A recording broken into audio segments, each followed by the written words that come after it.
Hey guys, Tammy here. And in this video, I'm going to tackle a little bit of a controversial subject. It's about transgender kids in child custody. And I think that this particular topic is difficult. It's difficult because if the parents disagree on this issue, it really becomes problematic for the court. And I think that this issue is so much of a newer issue that it's really all over the place. That I can't tell you there's a uniform way that I feel like courts come at this. I see some courts do one thing, some courts do something different. I find that it varies even at the state level. Like different states have different views on this. Again, I think, more conservative states take a more conservative approach, more liberal states take a more liberal approach to it, and all the counties within every state all have their own little ideals. And so this becomes a really controversial topic that is very difficult for the court to deal with. So I'm just going to kind of in this video try to give you an idea of some of the trends I'm starting to see and some of the things that have come out of it in some of the various places that I've had this issue come up. But it certainly is a newer issue. My discussion on it is not going to be exhaustive, but I'll try to give you a little bit of insight as best I can.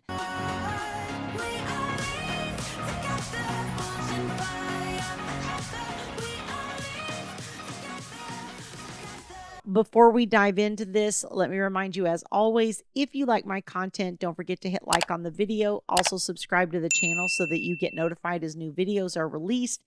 And I am on my soapbox. About 70% of you are not subscribed to the channel. Please subscribe. It helps me help you. It's a win-win.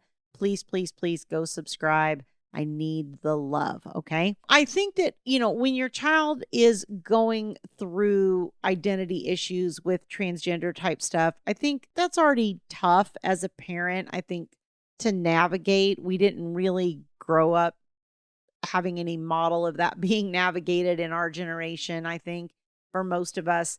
And so this is a fairly new issue in a lot of ways that has come up.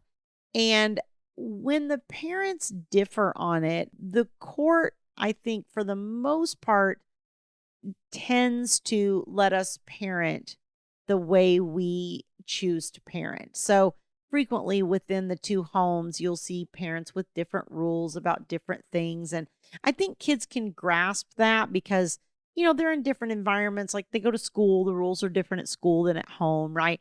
They can handle the rules being different in the homes. I think that one of the reasons this is a tougher issue for the court is because this doesn't just come down to parenting rules, right? This comes down to this child's identity, and it also can create a lot of stress, anxiety, crisis within the child themselves.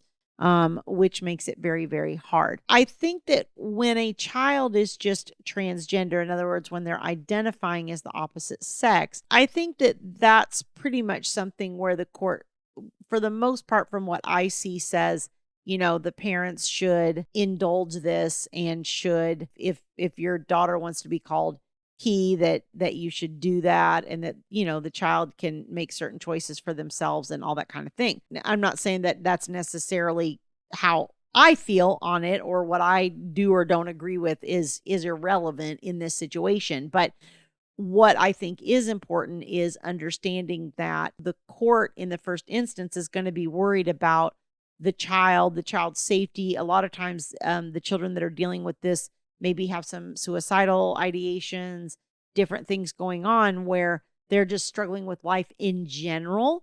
And so that's going to always be, the child safety is always going to be the court's first priority. I think it does depend on where you're at. I'm in California, so obviously things are more accepted here in a lot of ways. I think in more conservative states with more conservative judges, we see more pushback against these types of things. But again, I think if you just have a child that's identifying as the opposite sex, I even had one client that was ordered to call the child the gender that they wanted to be called and all of that kind of thing. So even though that parent didn't agree with that child's choice. The big dilemma though that we see is when a child wants to actually physically um, transition or do things that are going to physically alter them. I had a case here in California again where there was a daughter that was about 14 and actually wanted to take hormone blocking pills, and one parent was okay with it, was allowing the child to do whatever the child wanted to do, and there was one parent that was not in favor of it. And the court sided with the parent that was in favor of it.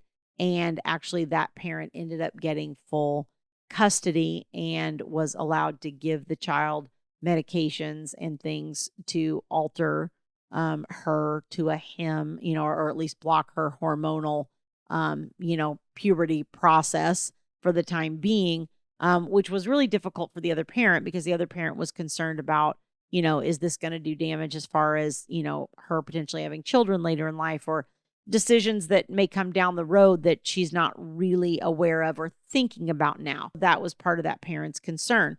I have talked to other people in other places who say, yeah, no, the court sided with the parent that said, no, I don't think the child should be able to, take hormone blockers at this age or whatever. And the court agreed with them.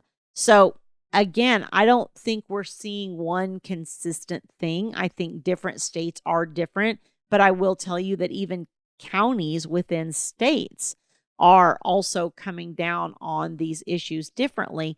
And part of the problem, again, is I think for the most part, judges want to allow parents to parent according to their own beliefs and their own value systems to the extent that they can. It becomes problematic, like I said, again, when you have a child who starts having mental health issues or is at potential risk for that type of reason. Or again, the court has to step in when one parent is, actively doing some sort of treatment for the child that the other parent doesn't agree with or whatever. And honestly, that becomes a roll of the dice in a lot of ways of who's the judge you're in front of and how do they feel about it. One of the things that you can always do is you can go look up appellate cases in your state regarding this issue, because as new issues come out around this type of thing, the law is applied, and then we get, appeals cases. And as those appeals are decided by the Supreme Court, then that starts to set what we call the precedents, right, for that particular issue in your state. So again, every single state can be different, but that's one thing you could go out and look up is, transgender issues in child custody and see if there have been any appellate decisions in your state, if there have been any decisions made that would give you some guidance on how a court might lean, in your particular jurisdiction. I think we very much live in a time where children are, being allowed to more and more make their own decisions about their own treatment, their own life, and their own process. And so I think more and more we're seeing, the child's wishes around these types of things be listened to. I'm in California, and in California, there's a law. I don't remember when it went into effect. It's been either the last couple of years sometime or maybe even this year, where if a child is 13 now, they have to give permission for their parent to see their medical records. So a 13-year-old's medical records is totally private from the parents unless that child gives the parent permission to view and be part of that information on the records, which, is really crazy to me, considering you have to be financially responsible for a child until they're 18. You don't really have a choice. They force you to do that. But now the child can go and get treatment that you're totally in disagreement with, and you can't even view the records or anything. So I think that applies more to like the therapy aspect of things in some ways, because that's the part that for most of us that, we're trying to stay involved and trying to help our child if they're struggling in that way. I think medical treatments, you kind of just tend to know because you drive them to the appointments and you're there and you're present and all that. The therapy happens behind closed doors, right? And we're not always aware. But yeah, as of 13 in California, your child has to give permission. Again, different states are going to come out this different, but I think that first and foremost consideration is the mental health and stability of that child. And so if your child is going through this type of thing, I would recommend that you put them in therapy, that you do, what you can from your perspective, especially if you think the other parent and you have differing opinions. You want to have done everything that you can from your end before you're standing in front of that court, and have your child focused reasons on why that you think this needs to go one direction or the other. Okay. I know that's kind of a general discussion. Again, this is a very tough topic. It can be a very divisive topic, especially between co-parents. So you have to navigate these things with a lot of care and a lot of consideration, so that you don't end up, if you're in disagreement with what your child wants, you can end up to the point where you're totally blocked out of that child's life. And I've seen that happen with a couple of people, and it's very devastating because then your influence isn't there at all, right, on any level. So there's definitely, like everything else, a balance to it. All right. So if you would like help with any topic like this or other issues in your child custody matter, you can go to divorceuniversityonline.com/VIP-coaching.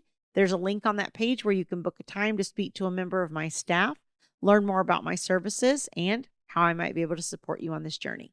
See you guys next time. We'll grow in number, fueled by them to see the horizon, turn us to thousands.